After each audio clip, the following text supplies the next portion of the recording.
Hello everyone, मैं तरुण जग्गा आप सभी लोगों का स्वागत करता हूं परीक्षा गुरु मुरादाबाद के यूट्यूब चैनल पर। आज हम लोग एक ऐसा टॉपिक डिस्कस करने वाले हैं जो एसएससी और पुलिस भर्ती के किसी भी एग्जामिनेशन के लिए बहुत इंपॉर्टेंट है। चाहे वो दिल्ली पुलिस हो, यूपी पुलिस हो, बिहार पुलिस हो, सभी तरह के कॉम्पिटिटिव एग्जामिनेशन में सिवाय बैंकिंग वालों के लिए थोड़ी सी निराशा वाली बात यह है कि ये वीडियो बैंकिंग सेक्टर्स के लिए नहीं होने वाली है। उसके अलावा यूपीपीएससी और एसएससी जितने भी कॉम्पिटिटिव एग्जाम कराता है सबके लिए टॉपिक इंपॉर्टेंट होने वाला है। टॉपिक का नाम क्या है? कैलेंडर। तो बिना कुछ देर किए कैलेंडर को शुरू करते हैं और देखते हैं कैलेंडर में होता क्या क्या है, क्या क्या पढ़ते हैं हम कैलेंडर में। तो बात करें तो कैलेंडर किस किस का कॉम्बिनेशन है? कैलेंडर में मंथ्स हैं, डेट्स होते हैं, ठीक है, डेट्स होती हैं, डेज होते हैं, संडे मंडे ट्यूसडे, और उसके अलावा ईयर्स होते हैं। ये तीन चीजों का कॉम्बिनेशन कैलेंडर रिप्रेजेंट करता है।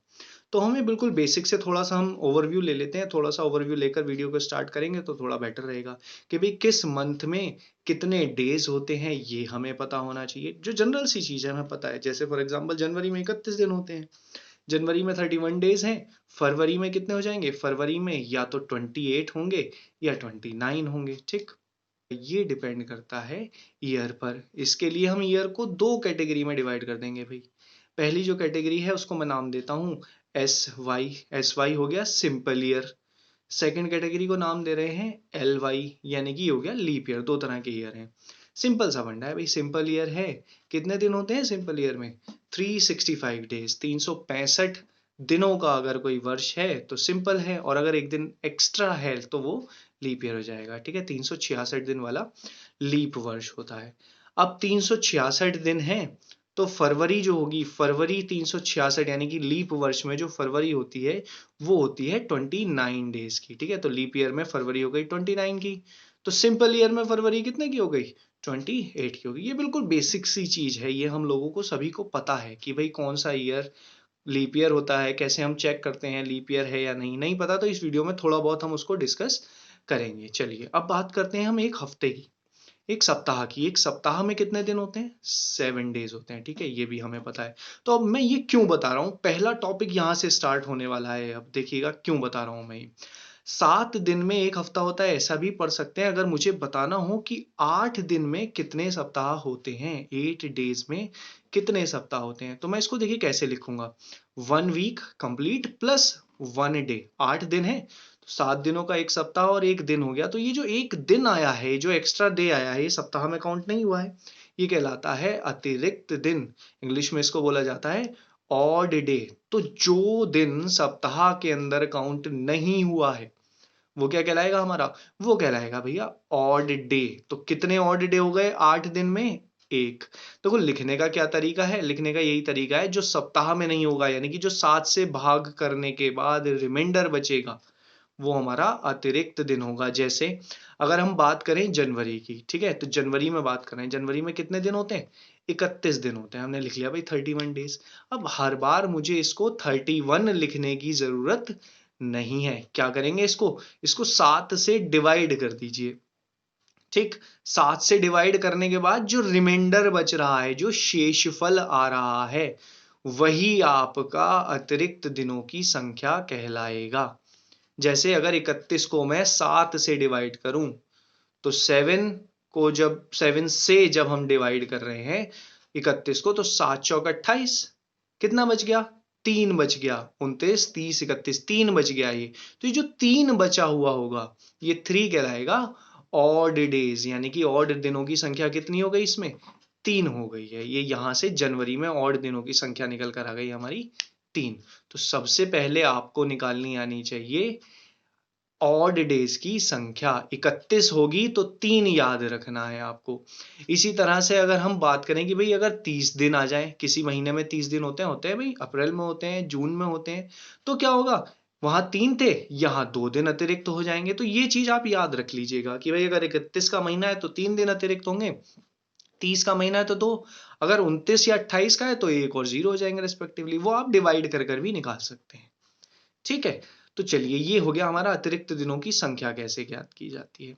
अब हम मूव करते हैं इसके अगले पार्ट पर, या ये कहें कि भाई हम यहां से शुरू कर लेते हैं अपना टाइप 1 ऑफ क्वेश्चन की। पहला टाइप बिल्कुल बेसिक टाइप कैलेंडर का किस तरह से आ सकता है, तो देखिएगा जरा।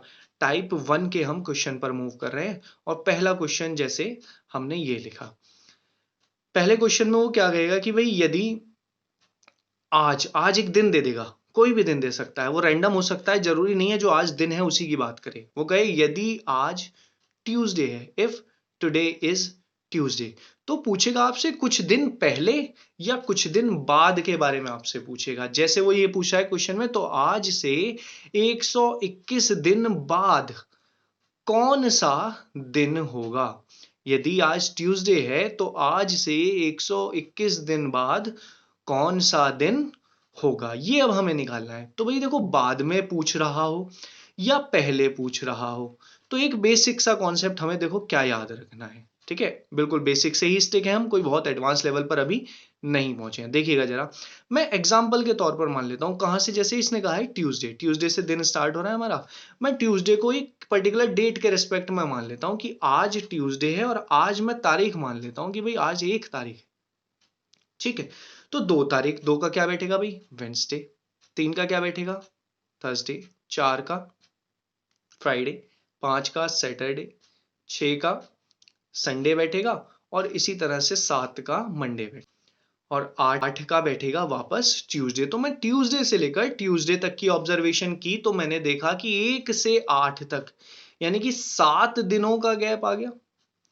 कहने का मतलब क्या है कि भाई 1 से लेकर अगर हम शुरू कर रहे हैं तो हर 7 दिन के बाद ट्यूसडे आ जाएगा। ठीक है, जैसे 1 के बाद कब आया ट्यूसडे, 7 दिन बाद ट्यूसडे आ गया है 8 को, 1 के बाद 8 को आ गया है। तो अब यार हम यहां देखें, देखो कितने दिन का गैप है, ये वही है कि इतने दिन बाद, 1 दिन बाद, 1 के 1 दिन बाद क्या आ गया, 2, यानी कि वेंसडे। ये हो गया 2 दिन बाद, 3 दिन, 4 दिन, 5 दिन, 6 दिन, 7 दिन बाद, 7 दिन बाद है ये। ठीक है, इस चीज को ध्यान से समझना है कि ये क्या है, 7 दिन बाद वाली कहानी की बात कर रहा है कि भाई ये 7 दिन बाद वापस ही ट्यूसडे आ जाएगा।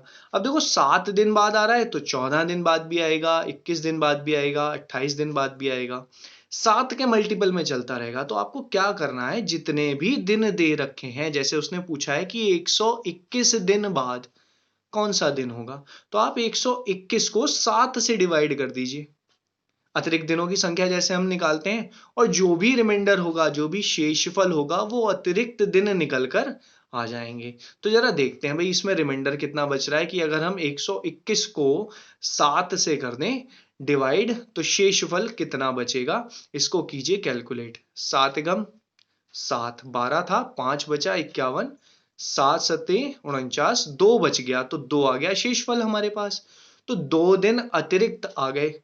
अब ये 2 दिन अतिरिक्त कहां से हो गए भाई, जो भी डे हमें गिवन होगा उससे ऑब्जर्व करना है। उसने पूछा है बाद, तो किसके बाद की बात करेगा भाई, वो ये बात करेगा कि 2 दिन बाद जो भी हमारा गिवन डे है उससे, किससे, ट्यूसडे से। तो ट्यूसडे के 2 दिन बाद क्या हो जाएगा, ट्यूसडे में +2 कर देंगे, यानी कि आपका आंसर हो जाएगा थर्सडे। ट्यूसडे से 2 दिन बाद देख रहे हैं। ठीक है, इस तरह से बेसिक क्वेश्चन है ये, इसको किया जाता है सॉल्व।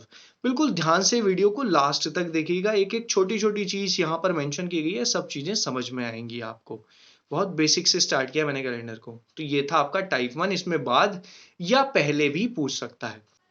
टाइप 2 बहुत ही इंपॉर्टेंट कॉन्सेप्ट होने वाला है आगे आने वाले सभी टाइप को सॉल्व करने के लिए। तो बहुत अच्छे से समझिएगा इस कॉन्सेप्ट को, हम जो अब करने वाले हैं। देखिएगा जरा, यहां पर हम टोटली अतिरिक्त दिनों की संख्या ही निकालने वाले हैं हर मंथ के लिए। ठीक है, तो मैं क्या लिखूंगा, मंथ लिखूंगा, और ऑड डेज लिखूंगा मैं सीधा सीधा उसको, कि भाई कितने ऑड डेज किस मंथ में होते हैं। जैसे जनवरी में 31 दिन होते हैं, तो 31 दिनों को जब मैं 7 से भाग करूंगा तो कितना शेषफल बचेगा, 7 चौक 28, और बचा 3। अभी हम डिस्कस भी कर चुके हैं कि भाई 31 का महीना है तो 3 ऑड डेज होंगे हमारे पास।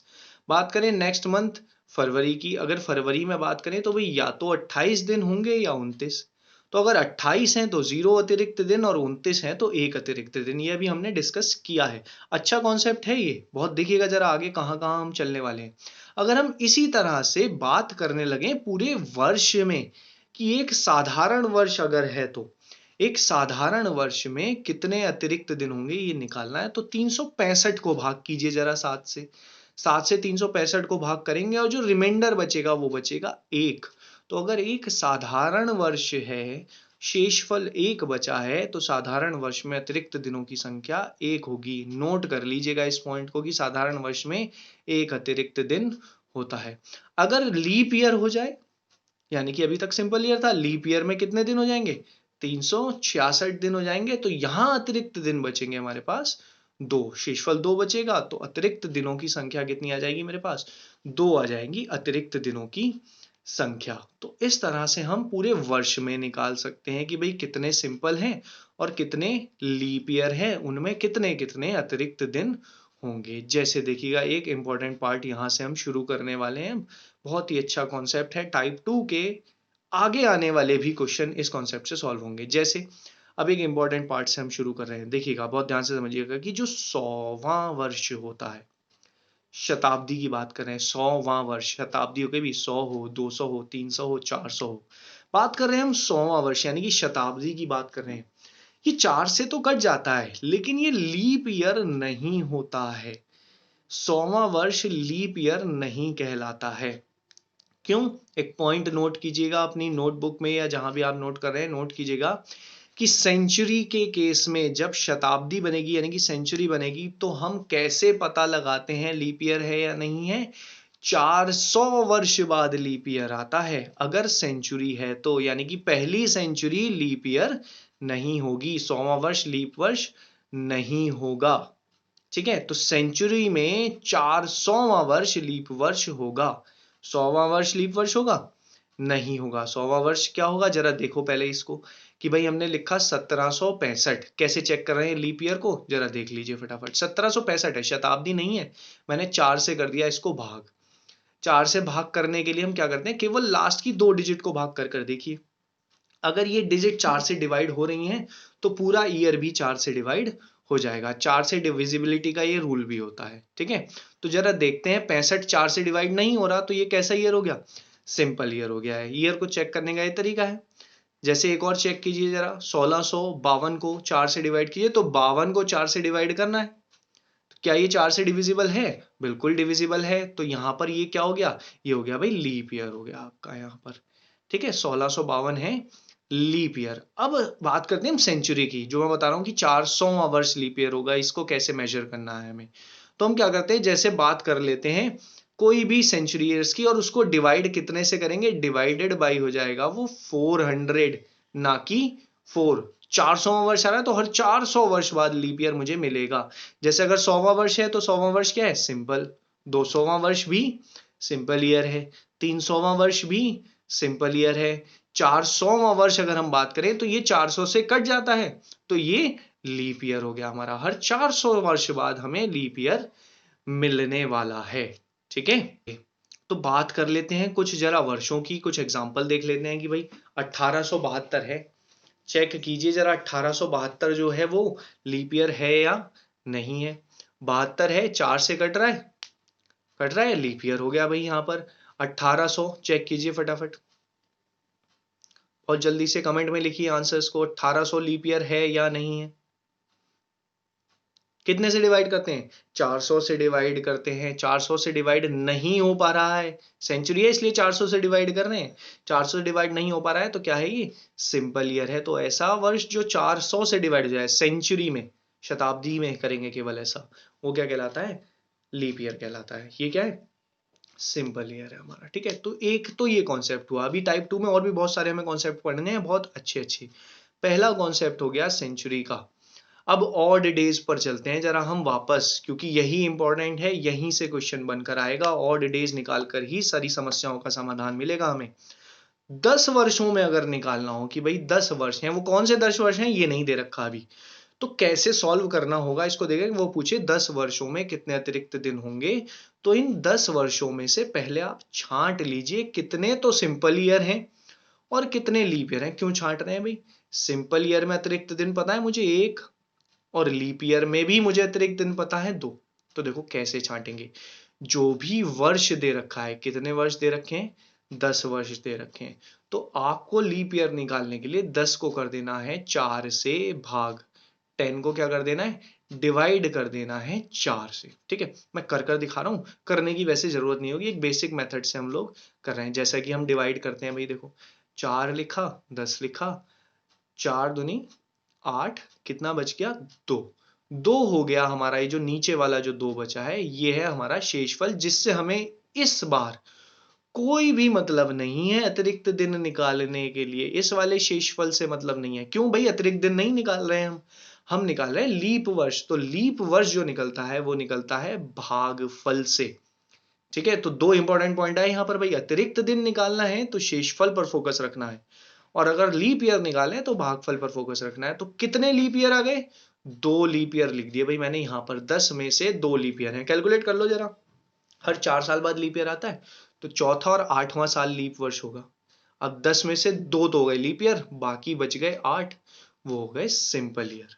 ठीक है, तो हमने सिंपल ईयर लीप ईयर को अलग अलग किया। अब देखो क्वेश्चन हो गया बहुत आसान कि भाई इनमें ऑड डेज हमें पता है। कैसे पता है भाई, कि अगर हम बात करें ऑड डेज की सिंपल ईयर में, एक सिंपल ईयर में एक ही ऑड डे होता है, one simple year one odd day.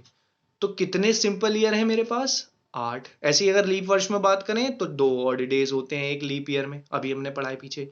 तो 8 सिंपल ईयर में 8 ही ऑड डेज हो गए, एक सिंपल में एक होता है, 8 में 8 हो गए। 2 लीप में 2 ऑड के हिसाब से कितने हो गए, 4 हो गए। तो टोटल कितने निकल कर आ गए मेरे पास, 12 निकल कर आ गए। ऐड कर दिया मैंने, 8 + 4 = 12।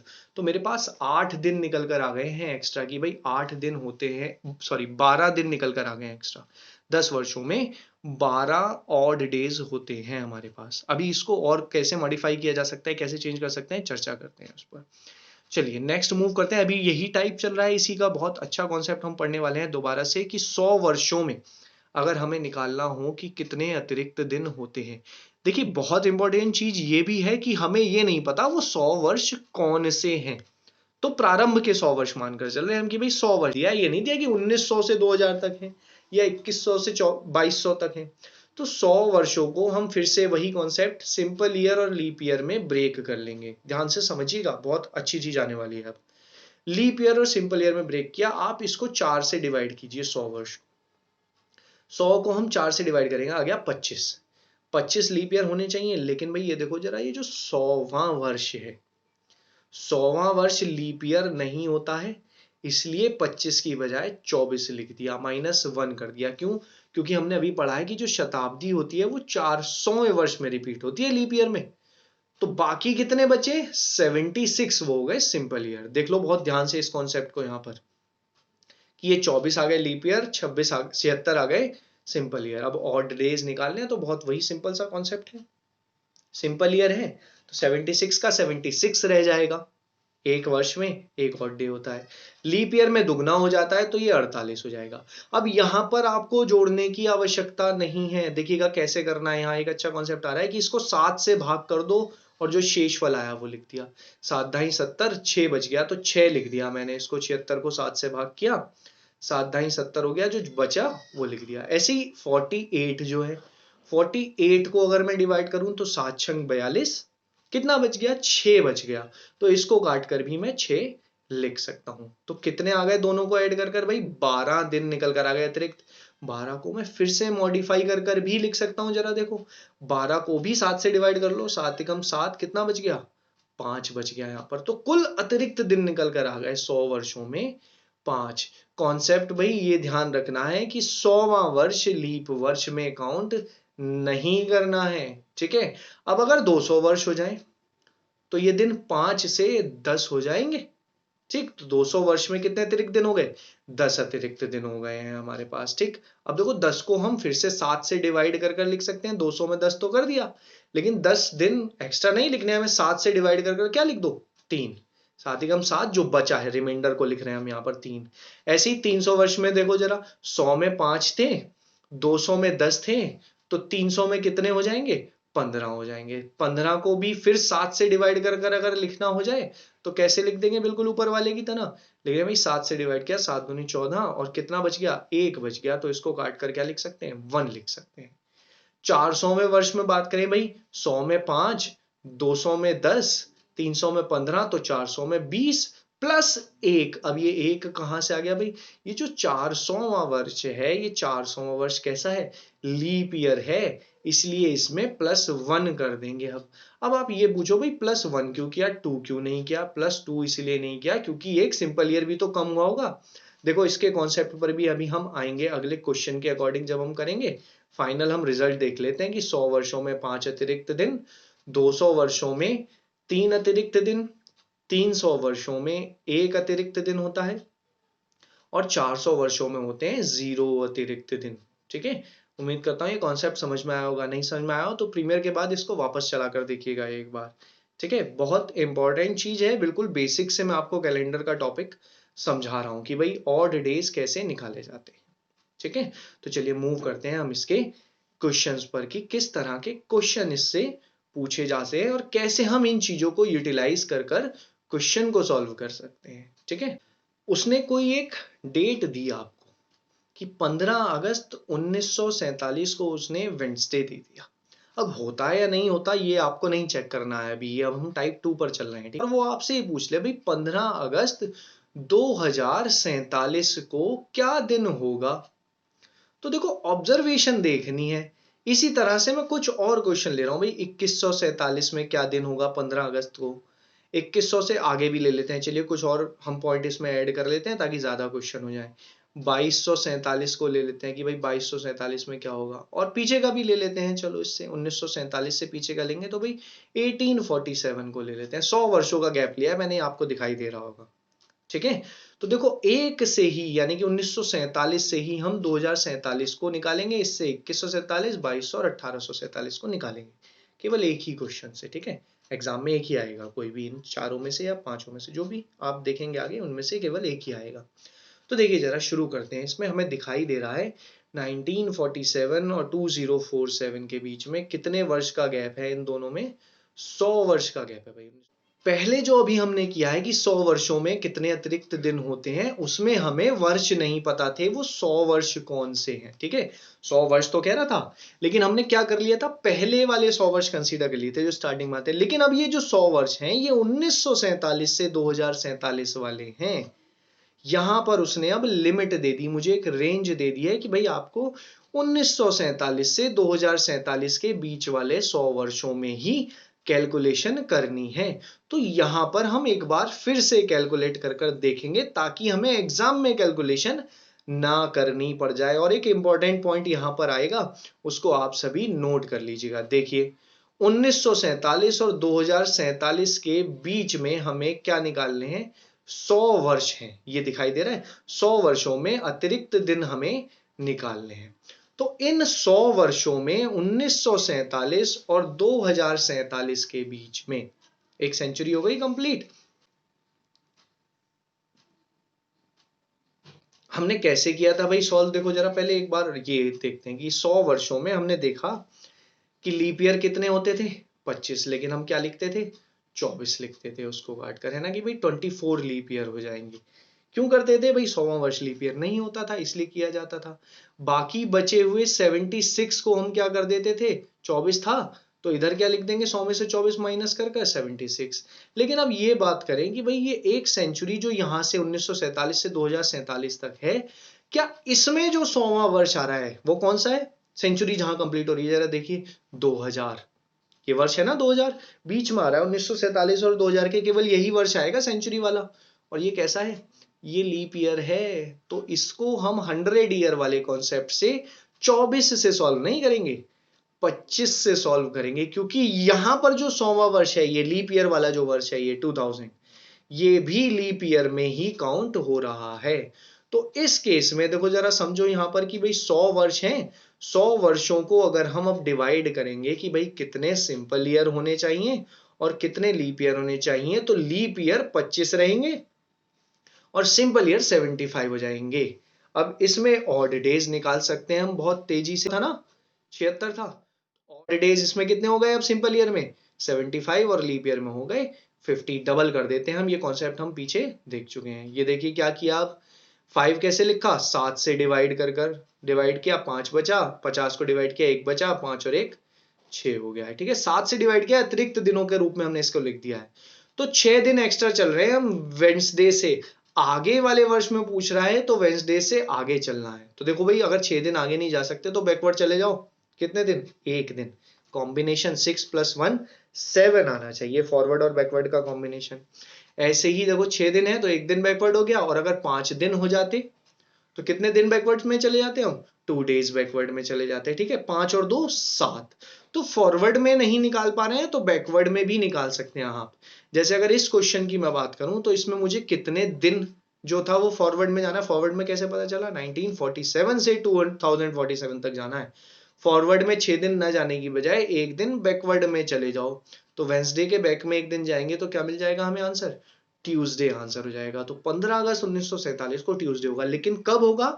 जब 15 अगस्त 1947 को वेंसडे था। आप कैलेंडर से क्रॉस चेक कर सकते हैं भी कि 15 अगस्त 1947 को जो भी दिन होगा 15 अगस्त 2047 को उससे 1 दिन पहले वाला होगा। इसी तरह से आप 2147 को 200 वर्ष मानकर भी कर सकते हैं कि भाई 1947 दे रखा है, 200 वर्ष होंगे इसमें। अब इन 200 वर्षों को भी जब आप कन्वर्ट करेंगे किसमें? सिंपल ईयर और लीप ईयर में, तो ध्यान रखिएगा कि भाई कैसा लीप ईयर आया है, यानी कि कौन कौन सा लीप ईयर आया। एक लीप ईयर आएगा, दूसरा लीप ईयर नहीं होगा। तो अभी जब हमने पीछे अगर इसको सॉल्व करते हैं भाई, 21 2000 वाला हमने डायरेक्ट कर दिया था, 5 से 10 कर दिया था उसको, 10 से 15, 15 से 20। अगर इस 2100 वर्ष वाले को अगर सॉल्व करना पड़ जाए तो देखिए हम कैसे प्रोसीड करेंगे इसको सॉल्व करने में। हम क्या करेंगे? ब्रेक करेंगे इसको सिंपल ईयर और लीप ईयर में। देखो जरा आप कैसे ब्रेक करेंगे। 4 से डिवाइड किया, 4 पंजे 20, ये आ गया 50, ठीक है। लेकिन 50 ना लिखकर क्या लिखेंगे? 48 लिखते अगर 200 वर्ष होता तब। ठीक, कौन से 200 वर्ष हैं ये नहीं पता, तब 48 लिखा है। लेकिन इस केस में अगर हम बात करें कि भाई 48 है तो यहां पर सिंपल ईयर कितने बन जाएंगे? 152 बन जाएंगे। ये 200 वर्षों के लिए भी पहले सॉल्व कर लेते हैं इसको। 48 था, 152 हो गए। 152 में ऑड डेज कितने होते हैं? ऑड डेज कर दो भाई, सिंपल ईयर है तो 152 ही ऑड डेज होंगे। ये लीप ईयर है तो 96 ऑड डेज होंगे। इसको 7 से डिवाइड कर लिख लो। 7 से डिवाइड किया तो भाई 5 रिमाइंडर बच गया, 7 एकम 7 और 7 तिया 21, 5 बच गया। इसको डिवाइड करो, 7 दूनी 14, 7 एकम 7, 5 बच गया, 10 हो गया टोटल। 10 को फिर से डिवाइड कर दो 7 से, ठीक, 3 बच गया हमारा। तो डायरेक्टली 3। अब तेजी से कर सकते हैं हम क्वेश्चन को, लेकिन ये 200 वर्षों में निकल कर आया। जो 3 अभी पीछे हमने देखा कि 200 वर्षों में 3 अतिरिक्त दिन होते हैं। लेकिन अगर मैं इस क्वेश्चन की बात करूं भाई, देखो ये पिछला वाला है, ये यहाँ पर 200 में कितने आए? 200 में 3 आते हैं। यहाँ पर हमने अभी पीछे डिस्कस किया इसको। अगर इस केस की बात करूं मैं, इसमें 200 वर्षों में जो मैंने यहां पर लिखा है भाई नीचे, देखो ये 2000वां जो वर्ष है ये वाला, ये लीप ईयर है। तो यहां 50 में से 48 नहीं होगा, 49 होगा। एक ही लीप ईयर नहीं है, कौन सा? 2100। 2 वर्ष आ रहे, एक तो 2000, एक आ गया 2100। तो केवल एक वर्ष ऐसा है जो लीप ईयर नहीं है, कौन सा? 2100। शताब्दी वाले केस की बात करें, शताब्दी में तो यहाँ 48 से इसको सॉल्व नहीं करना है, 2000 को लीप ईयर में कंसीडर किया जाएगा। तो यहाँ 48 की जगह अब कितना आ जाएगा? 49 आ जाएगा। यहाँ पर समझ में आ रही है ये चीज? समझो एक बार और। 2000 था, लीप ईयर था, 2100 लीप ईयर नहीं था। तो दोनों लीप ईयर नहीं होते तब आता 48। अब एक तो लीप ईयर है, उसी के अकॉर्डिंग देखो यहाँ पर ये कॉन्सेप्ट आ गया। ये 49 से होगा 98, ये 151। तो देखो इधर एक कम हुआ और इधर 2 बढ़ गए, यानी कि टोटल डिफरेंस 1 का आया ना। तो वही हमने डायरेक्टली वहां पर अप्रोच किया था कि भी 1 दिन बढ़ा देते हैं अगर लीप ईयर और सिंपल ईयर में कुछ चेंज होते हैं तो, क्योंकि अल्टरनेट चलता ही चलता है। तो ये 3 की बजाय 4 दिन हमारा हो जाएगा। तो कितने दिन अतिरिक्त बैठे? वेंसडे से 4 दिन एक्स्ट्रा लेने हैं मुझे, ठीक है। वेंसडे से 4 दिन एक्स्ट्रा करने हैं। तो वेंसडे में 4 दिन एक्स्ट्रा कर लो, या बैकवर्ड में जाना चाहो तो बैकवर्ड में चले जाओ 3 दिन। तो क्या मिल जाएगा मुझे? संडे मिल जाएगा फाइनल आंसर के रूप में, ठीक है। तो इस तरह से आप इन दोनों क्वेश्चन को कर देखिएगा आप कि भाई इन क्वेश्चंस को हम कैसे सॉल्व कर सकते हैं। कि 1847 है, ये बैकवर्ड डायरेक्शन में 100 वर्ष जा रहा है, और इन 100 वर्षों में वही भाई आपको सेंचुरी कौन सी मिल रही है? सेंचुरी मिल रही है 1900, 1847 और 1947 के बीच में। तो क्या ये लीप ईयर है? ये लीप ईयर नहीं है, तो ये 24 वाले कॉन्सेप्ट से ही सॉल्व होगा 100 वर्षों में। 25 वाले कॉन्सेप्ट से इसको सॉल्व नहीं करना है, 24 वाले कॉन्सेप्ट से इसको सॉल्व कीजिएगा, ठीक है। तो जाहिर सी बात है इसमें कितने दिन अतिरिक्त आ जाएंगे, 5 आ जाएंगे। हमने पढ़ा है, डायरेक्ट भी कर सकते हैं अब आप कि भाई अगर बीच में आने वाली शताब्दी लीप ईयर नहीं है तो 5 दिन, और लीप ईयर आ रहा है तो 6 दिन अतिरिक्त हो जाएंगे। इस तरह से कर सकते हैं, ठीक है। तो 5 दिन हमें आगे चलना है, किससे, वेंसडे से पीछे, सॉरी बैकवर्ड डायरेक्शन में, क्योंकि 1847 निकालना है। तो इनको क्वेश्चन को कर कर देखिएगा। इस वीडियो के लिए अभी इतना ही छोड़ते हैं। अगली वीडियो में इसके इंपॉर्टेंट जैसे एग्जाम में क्वेश्चन आते हैं उसके साथ मिलेंगे। परीक्षा गुरु के साथ बने रहने के लिए थैंक यू सो मच।